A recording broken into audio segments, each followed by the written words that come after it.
Good morning and welcome back to the Poetry Corner for the second of these sessions.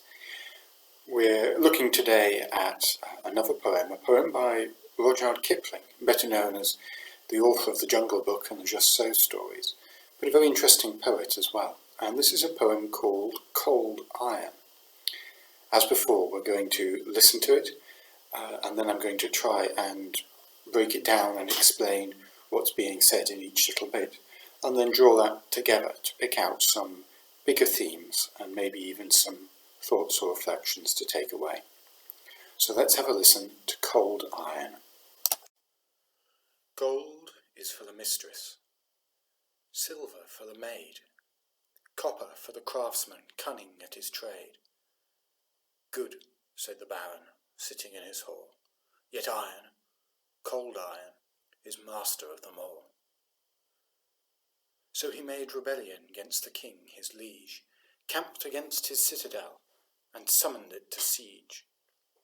Nay, said the cannoneer atop the city wall, yet iron, cold iron, shall be master of you all.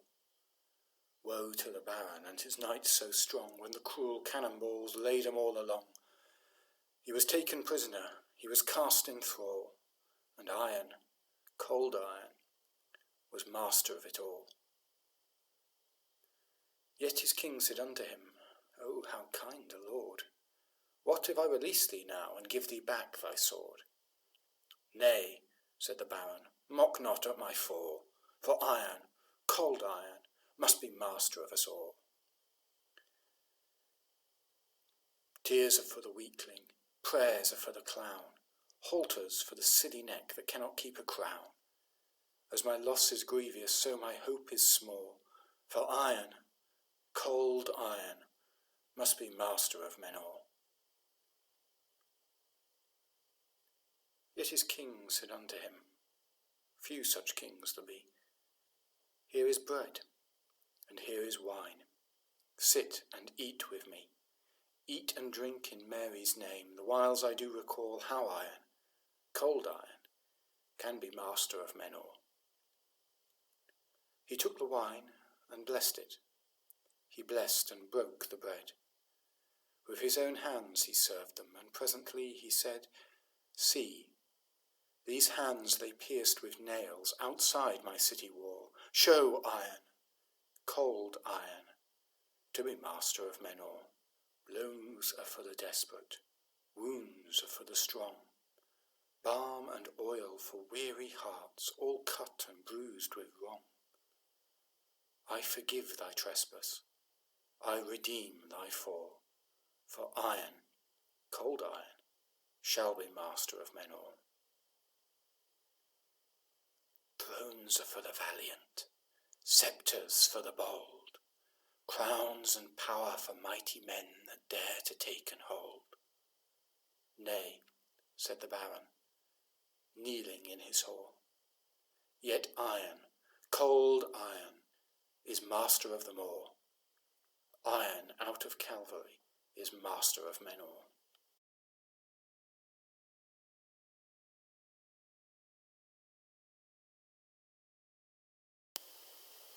Well, I hope that was an interesting experience.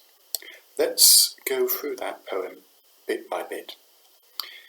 It's not quite what people think of when they think of Kipling, and that's one of the things that makes it interesting. Kipling seldom spoke about faith, and when he did, he often came to it with a very pictographic approach, painting pictures with his words, and that's very much what he does in this poem. On the face of it, it almost reads like a little fairy tale, but he's using it to say something I think quite important about human nature and about Christian faith. So the poem starts with a baron sitting in his hall, confident and assured, and dismissing the world of gold and silver and copper, which are used for craftsmanship and beauty and adorning things.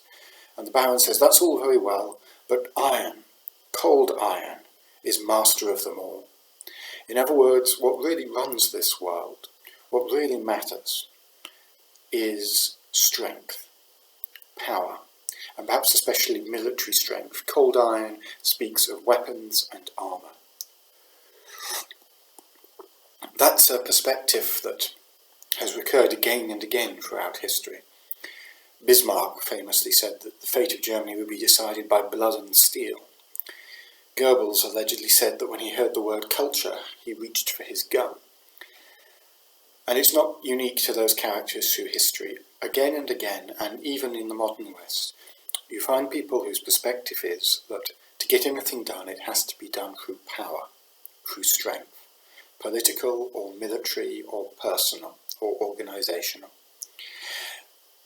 And you often find a worship of strength, a worship in the broadest sense, but a reverence and honour for strength, and especially personal, physical power or personal confidence, as the most important thing, the greatest criterion, especially common amongst young men, that sort of naivety.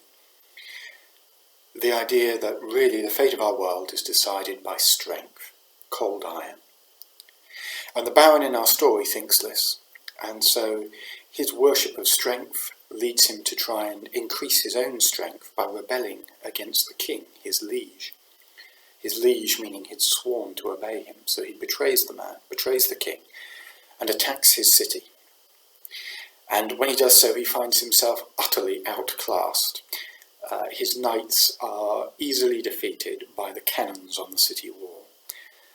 And I think the image here Kipling is painting is that there's always a bigger fish.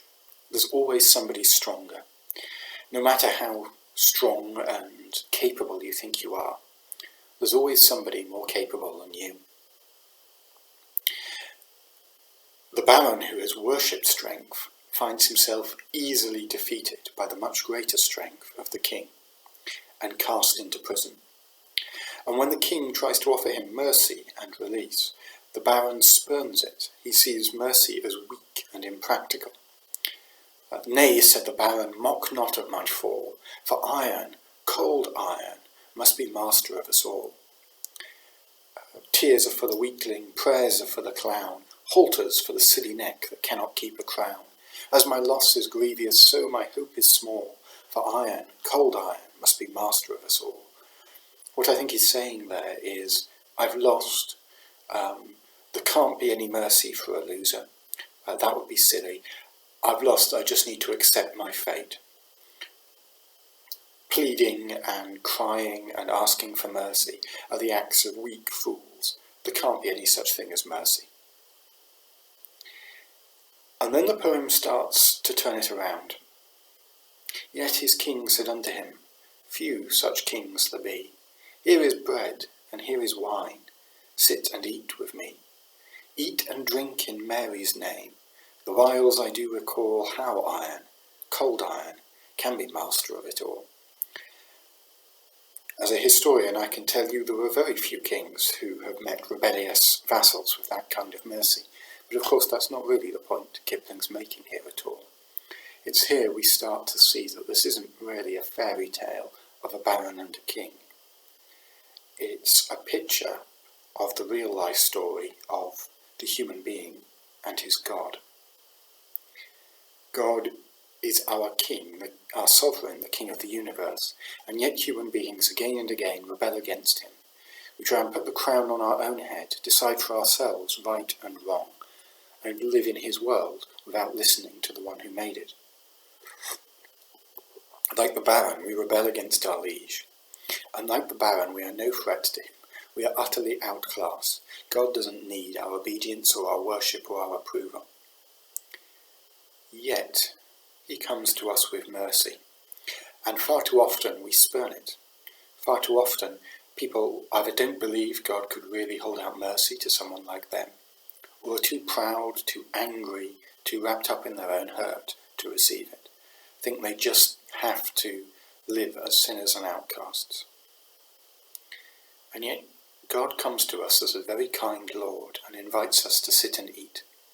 To sit and eat with somebody is to share fellowship with them in the ancient world. It's a very powerful act. And as the king invites the Baron to sit and eat with him, he does so in Mary's name. That's a reference to Catholic theology, Roman Catholic theology, where Mary is seen as one who pleads for human beings, for mercy for them. And the king says he's going to explain just how cold iron can be master of us all. What unfolds from there is a reversal of the image of strength. For the baron, cold iron, strength, military power, has been caught up in violence and personal prowess. But the king is going to show him a different sort of strength that tells a very different story. He took the wine and blessed it. He blessed and broke the bread. With his own hands he served them, and presently he said, "See, these hands they pierced with nails outside my city wall, show iron, cold iron, to be master of men all." The image here, of course, is of communion, the blessing and breaking of bread. And as the king blesses and breaks the bread, he tells the story of the cross, which is what communion is all about, of course. And the cross is that place where strength becomes weakness and weakness becomes strength. At the cross, the strongest and the most powerful of people, God himself, made himself weak to suffer and be humiliated and die. And at the cross, weakness becomes strength, because in that moment of weakness, of suffering, of death and seeming defeat, he won the great victory. The great problem of human history for God was not that we rebel against him. He can deal with that with a wave of his hand. He is quite powerful enough to deal with all human rebellion. The problem was that rebellion calls for judgment, and a loving God does not want to judge his people. And yet a just God, a fair God, must judge sinners, must punish them. And at the cross, God becomes one of them, takes their sin upon himself, as their representative bears all the punishment himself, and so opens the way for us to be forgiven. The great enemy of God was not so much human strength, but human sin. And at the cross he broke the power of sin by being weak, by taking it on himself and suffering for it. The cross is where strength becomes weakness, and weakness becomes strength. The king in this story triumphed by being weak, by dying on Calvary. And as the baron comes face to face with that, his own worship of strength begins to change. The final verse of the poem is, before I go to the final verse, let's talk about the penultimate verse, which I almost forgot. Blows are for the desperate, wounds are for the strong, balm and oil for weary hearts, all cut and bruised with wrong. I forgive thy trespass, I redeem thy fall, for iron, cold iron, shall be master of men all. What determines the fate of humanity is not humankind's strength, but Calvary, the cross. And because of that, God offers not punishment for sinners, but healing for those wounded by sin. He presents the baron with a choice. Blows are for the desperate, wounds are for the strong, balm and oil for weary hearts, all cut and bruised with wrong. If he continues to resist, if the baron insists on playing the role of the rebel, then he will receive a rebel's fate, punishment. If he accepts mercy, then he will receive healing, balm and oil for weary hearts, all cut and bruised with wrong.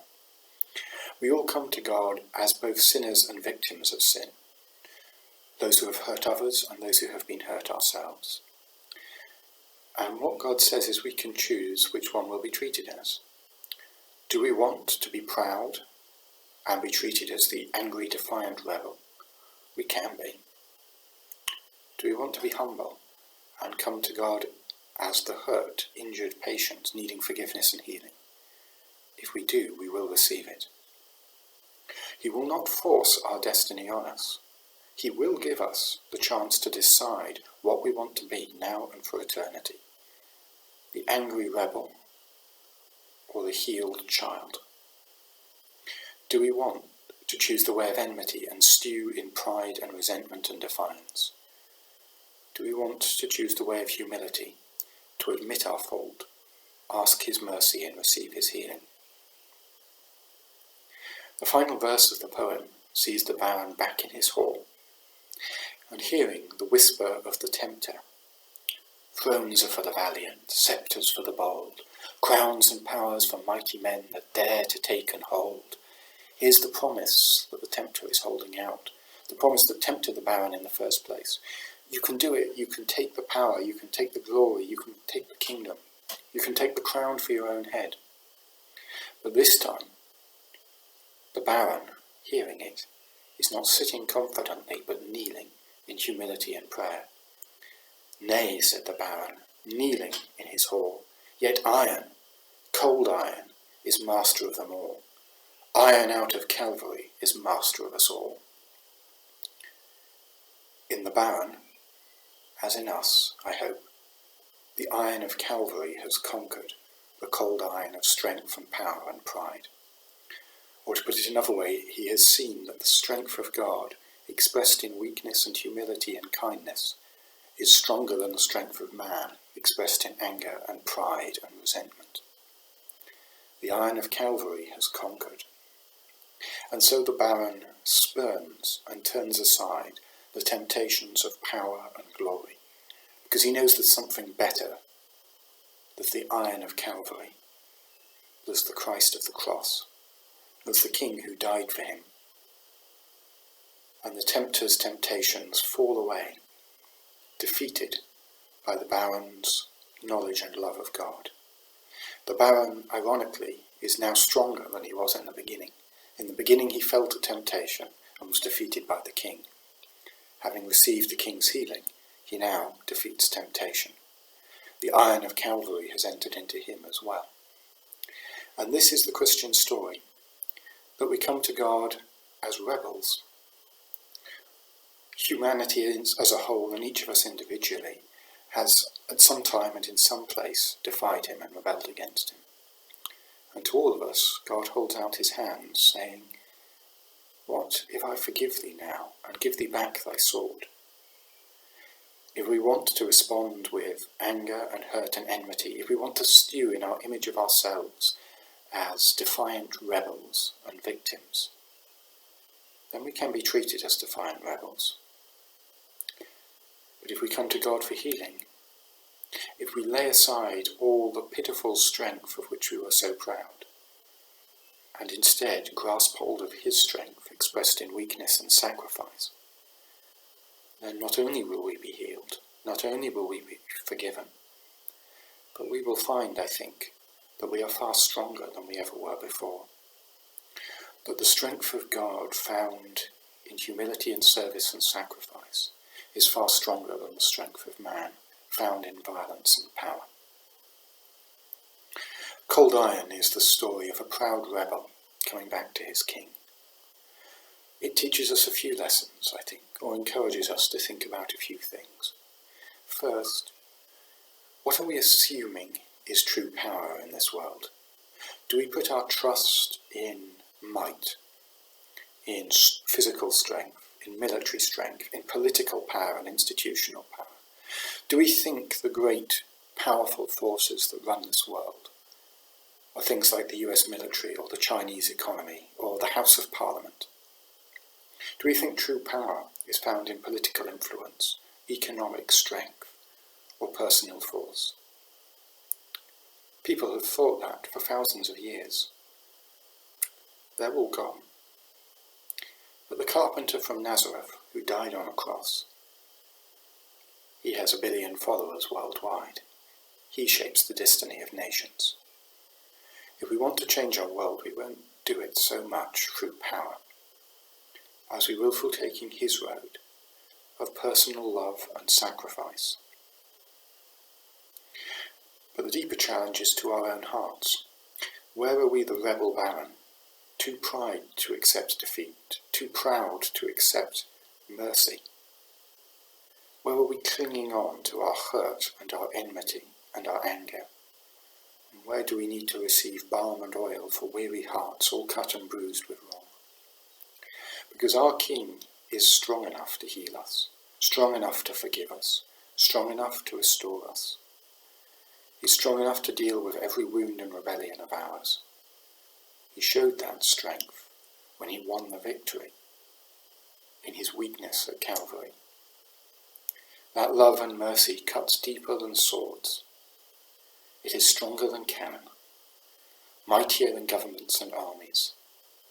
It can do what no human power can do: save the soul, change the heart, and rewrite the life. And one day it will triumph. The end of the human story will not be spoken by some great warrior or some triumphant president or prime minister.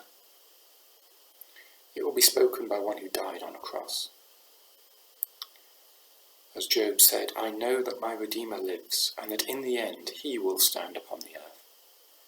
The end of the human story will be pronounced by Christ, because he conquered at Calvary. That is the iron, that is the strength, which is stronger than all mankind can offer. And that strength is manifested in open, nail-pierced hands held out to us, inviting us to come and be healed. Amen.